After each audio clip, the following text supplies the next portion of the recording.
Hi guys, welcome back to my channel. I thought I'd come on here and have a conversation just about, I guess, like where I'm at in life and where I'm at just generally. I feel like I'm also a victim of this, or I'm also a perpetrator of this. Basically, I think we always show such, like, you know, the perfect version of ourselves online. And the whole point of me starting social media and doing all of these things, and like especially YouTube, was around being more authentic and like really sharing the behind the scenes, or sharing like what life is really like, right? And I think I've fallen off the radar a bit. I've fallen off the bandwagon. I've fallen off sticking to that. One of the things I wanted to come on here and have a chat about was basically career. So as you all know, I did my master's. I studied and I got through it and I learnt so much, and I'm so grateful for doing it. I then went and worked in consulting for a little bit. And then I went and decided that I would move to London. And while moving to London has been incredible for my 20s and my life, and, you know, just enjoying life. And I think while that is some of the purpose of your life, and it's really fulfilled that purpose, I've traveled a lot, I've really explored like just myself in such an authentic and such a deep way.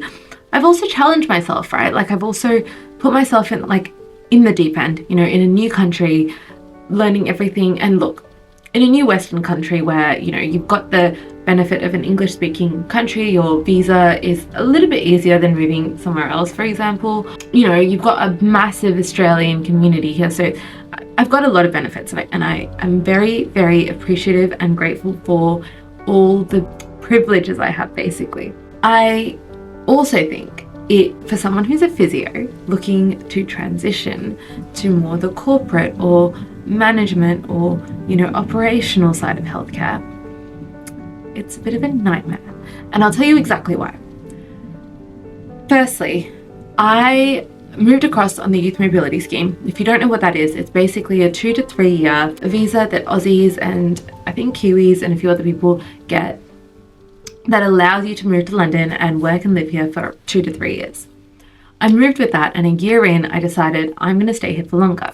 So when I decided that, I basically then asked my workplace whether they would sponsor me. Now, I worked in a hospital because obviously I needed to earn money in order to travel. Those were my goals when I first moved. So I moved into a clinical role because it was a means to an end. And it was a pretty good role. Like it is a pretty good role. Like I love my team. I love my environment. I love so many things I like about it. I'm so grateful to be in that position, because I know a lot of Aussies that move here that do struggle a lot. So look, I know that it comes from a very privileged perspective, but moved here and obviously got my physiotherapy role. A year in, I decided I was going to stay here for longer, so my workplace sponsored me with sponsorship. Now, I know a lot of you might know a lot more about sponsorship. So with sponsorship, the thing is, when you're sponsored, you have to do that role. So you are sponsored to do that particular role. That role might have like a shortage of staff or something, but there's a reason why you were sponsored for that particular role. And for me, that role is physiotherapy. So obviously if I deviate and do something else, that will change my sponsorship. It won't get rid of it, but it can change it, and they might have to pay more money in order to sponsor me. As someone who has very little experience in the corporate side of healthcare, while I have so much clinical experience, in order to transition to a corporate role in the current economy, in the current global landscape, in the current time where like wages are not going up, thirdly, and where workplaces are not really taking chances or taking bets on people like they did pre-COVID, it's almost impossible. So I think I've like stubbed my own foot in some ways, where obviously I need to be sponsored, so staying within my company makes more sense to me. And at the same time, the economy is not a way where, you know, you're in this place where you can comfortably explore and try something new. And I think living in a new country where I really just fend for myself, I'm not in a financial position to let it all go and try something new either. So I know, you know, I've come on here and been like, you know, I'm going to change careers and all of that. And while I was doing that, I had conflicting priorities, conflicting goals. And I obviously pursued one thing, which means it's a gap or a limit or something of the other thing. where does that place me today? Well, what I kind of thought about is the fact that I have my entire life to work. I don't have my entire life to move to another country and make it work.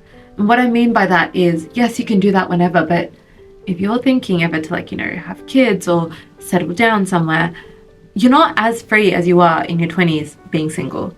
So I didn't bank on life continuing in London, but it has, and it's been incredible in some ways, and it's been challenging in other ways. I'm not as fulfilled as I'd like to be in my career. I'm not where I'd like to be in my career, and sometimes it gets to me when I see people progressing and I'm like, I'm not there. And that's okay. You know, sometimes I think it's okay to come on here and say, I'm not where I want to be. I'm not, you know, that person that has achieved incredible, insane things financially. I'm not that person I might be a hard worker, but I haven't achieved, you know, those materialistic goals that outwardly look like success. And that's okay, because I've had a colorful life and I've had so many travel experiences, so many experiences. I've met so many people. It's so hard for me to just pick up and leave my current workplace because I actually love the people I work with. And I think that's the biggest deciding factor. I really wanted to come on here and just chat about this because it's something I've kind of kept to myself, and I know a lot of you guys have been asking me about career, and I've always felt like I'm not in a place where I can discuss that or talk to you guys about that because I'm not where I want to be. But I guess we're never going to be where we want to be because we're always going to be thinking about the next place to achieve or the next thing to achieve. And look, I'm so inspired by those people that, you know, start businesses and are really successful and all of that, but I'm online, so I see others that are chronically online and I only see success, whereas like there's so many stories of people who've tried one thing and then tried something else and then gone into something else, and, you know, 4 or 5 different routes down, they've finally found where their place or where they're meant to be. And I have faith that I will find that sometime, someplace. I just haven't found that yet. Here's my little deep dive on a random Monday afternoon that I felt like chatting to you guys and just coming clean with a few things. Who knows, I might post this and later on down the track I might feel like, crap, why did I post that online? But you know what? That's the whole point. That is me trying to be authentic and sharing me, the whole of me, rather than a curated, refined version of me. So anyways, if you guys enjoyed this chatty conversation on a random Monday evening, please like, comment and subscribe, and you'll catch me here at least twice a month because I am holding myself accountable to that. I want to get back into YouTube and chat to you guys more. So bye.